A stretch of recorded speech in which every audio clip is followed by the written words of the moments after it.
Yeah. Jim. I'm going to call you Jimmy. You almost called me Jimmy. Awesome. That's a great way to That start shows how excited I am. Yes, yeah, yes, baby, Labor Day weekend. NBA playoffs over the weekend, Jay. We are down to the Final Four in each conference. There was a lot going on, a lot to dive into. And I figured the best way was this, because as I watched each of these different matchups and how they ended up and where the series is at, I was thinking to myself, okay, after watching this game, what does this mean? What does this say about the future or what's going to happen in this series? So what I'm going to do is I'm going to give you a series, let you know where they're at, and I want to ask you, after you having watched the exact same games, what does it mean? Does this mean anything at all? Like, what is going to happen? So let's start first with the Eastern Conference.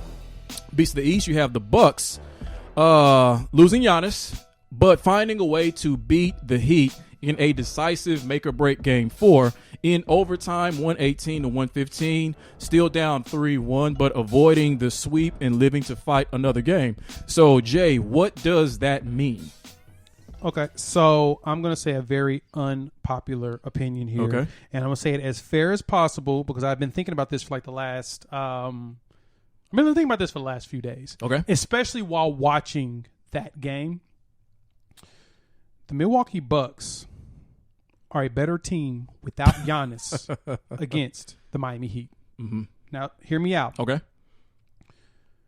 The one issue that Milwaukee has is they're very reliant on Giannis's game. Giannis's game is overpowering his defenders, dunking it, laying it up, occasionally hitting a three to keep everybody honest. Mm-hmm. When he plays Miami, Bam Adebayo, and we talked about this before, he has the physique to not only be able to keep up with Giannis, but keep Giannis from running him smooth over.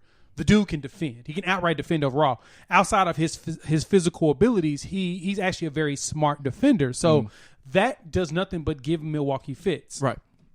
And if you've paid attention to the social media world and everybody's critique of the Milwaukee Bucks, you'll see that everyone is going in on Budenholzer for the fact that he refuses to adjust for the playoffs, as in he doesn't have a 7 or 8 man rotation like you're supposed to in the playoffs, or even 9 man. He's still going deep into his rotation to the point of Giannis playing 36, 35, and 34 minutes in those first 3 games respectively. Right. That's a problem. At this point, your stars need to be playing 40 minutes because you're losing games without him on the court. Mm-hmm. But because the team is so reliant on Giannis, I actually think they're better off against Miami without him. Hence why they won this game without Giannis. I don't think it was a desperation win. Mm-hmm. They had more fluid ball movement. Chris Middleton showed out.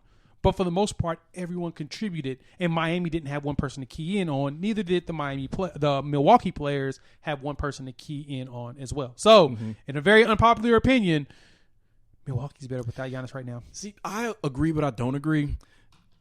Was getting ready to be a 2-time MVP. You can't say that one team would be better off without that individual, with just the multitude of things he's able to do on a basketball court. So they're not better without him, but they play better without him. They're not better without him. They play better without him. And part of that, I think, falls on either him or falls on the coach, because when you're that great, but your team plays better without you, then you could call that pretty much, at least in modern terms, that's the Kyrie Irving disease, in the sense of clearly what that indicates is you want to be the system, or you are the system, instead of being a part of the system. So without him, that system does work, and it worked yesterday.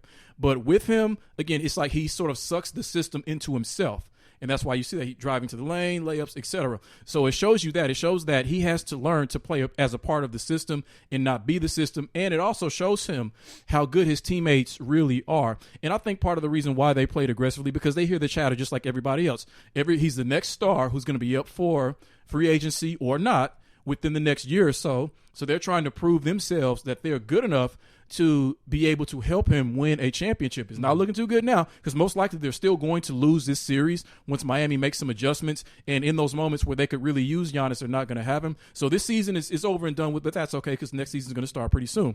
But I think that if he watches his team play, he has to understand that, at least in terms of the way things are right now, he can win with this team. He really, really can. But he's got to sort of pull back from wanting to be the system and be a part of this system because this system can work, as it showed yesterday. So we are in agreement here. As I stated, that the Bucks are better without Giannis against Miami. No, that's what I'm saying. Against Miami. It wouldn't matter. The team wouldn't matter. All that would matter is he going to be the system or is he going to be a part of the system? No, and I get you on that part, but as what I'm saying, this is where we're in agreement is that they're better without Giannis against Miami. Only Miami. Because Miami is built to stop the way that system is set up. This is Budenholzer's system is to give the ball to Giannis. That's kind of it. And then have a whole bunch of shooters around him. I mean, from Kyle Korver to Chris Middleton to DiVincenzo. Yeah. I mean, you go down the list of your shooters, that the system that Budenholzer instilled is get the ball to Giannis and let Giannis do his thing. Whereas against Miami is the team you can't do that on. You have to readjust. And to your point, when they played in the actual system that works, where you have everybody involved, which to be honest is a deviation from what Budenholzer actually is coaching them to do. That to me tells me that the team is better without him, just against Miami. I'm not saying as a team they're better because I don't think that they would win. They would have the league's best record if they didn't have Giannis, who is potentially a 2-time MVP player. But Miami is built, and this is a team of matchups. And we talked about this before. I've stated that everybody in the East has a special set of matchups, and if you have the wrong matchup for certain teams, they're guaranteed to get eliminated. This is one of those. This is the only reason why that they're down 3-1 at this point is Miami's the bad matchup for them. Yeah, but in terms of how they match up, they're matching up with the team who plays in a particular way. So this Miami team matching up against a Milwaukee Bucks team that plays this way as Giannis as the system, no, that's not going to work. I think that against other teams, especially teams not in the playoffs right now, this can work, and it has worked just fine. But against certain teams, like against the Heat, I don't think this would work. I think you'd see the exact same result. Against a team like the Clippers, I think the Raptors, it wouldn't work against either. a team like the Raptors, it would not work. The Lakers, I have no idea what the hell's going on with them. We'll get to them later. It may or may not work against them. But against certain teams, it wouldn't work, and Giannis has to be a part of the system. But other teams, they can get away with it, which is why they've done it for so long. Because that's been pretty much his whole career once they figured out that he was a superstar. Valid. Your valid point. That's a